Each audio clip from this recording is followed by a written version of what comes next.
आवादा company खंडणी प्रकरणातला आरोपी विष्णू चाटेच्या आवाजाचे नमुने सीआयडीने घेतलेत। मात्र खंडणी मागण्यासाठी विष्णू चाटेने वापरलेला फोन पोलिसांना हस्तगत करता आलेला नाही।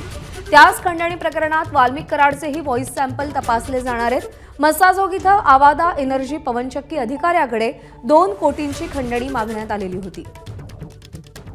गोविंद शेळके आपले प्रतिनिधी सध्या आपल्या सोबत आहेत। गोविंद,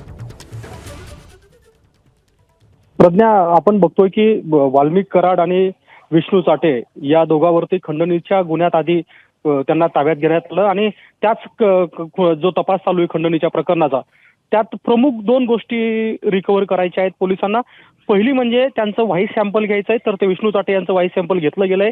वाल्मिक कराड यांचं सुद्धा व्हॉइस सॅम्पल घेतलं जाणार आहे। मात्र यातला मुख्य जो पुरावा आहे, ज्या मोबाईलवरनं हा सगळा संवाद झाला, तो विष्णू चाटेचा मोबाईल अद्याप पोलिसांना सापडलेला नाही। सुरुवातीला अगदी रिमांड घेण्याच्या आधी तपास अधिकाऱ्यांनी ज्यावेळी कोर्टासमोर हे म्हणणं मांडलं, त्याही वेळी सांगण्यात आलं होतं की विष्णू चाटे याचा मोबाईल हस्तगत करायचा आहे। मात्र आता आपण बघतोय की पहिली 2 वेळा कोठडी, पोलीस कोठडी संपली, तिसऱ्यांदा 4 दिवसाची पोलीस कोठडी आता विष्णू चाटेला मिळाली आहे।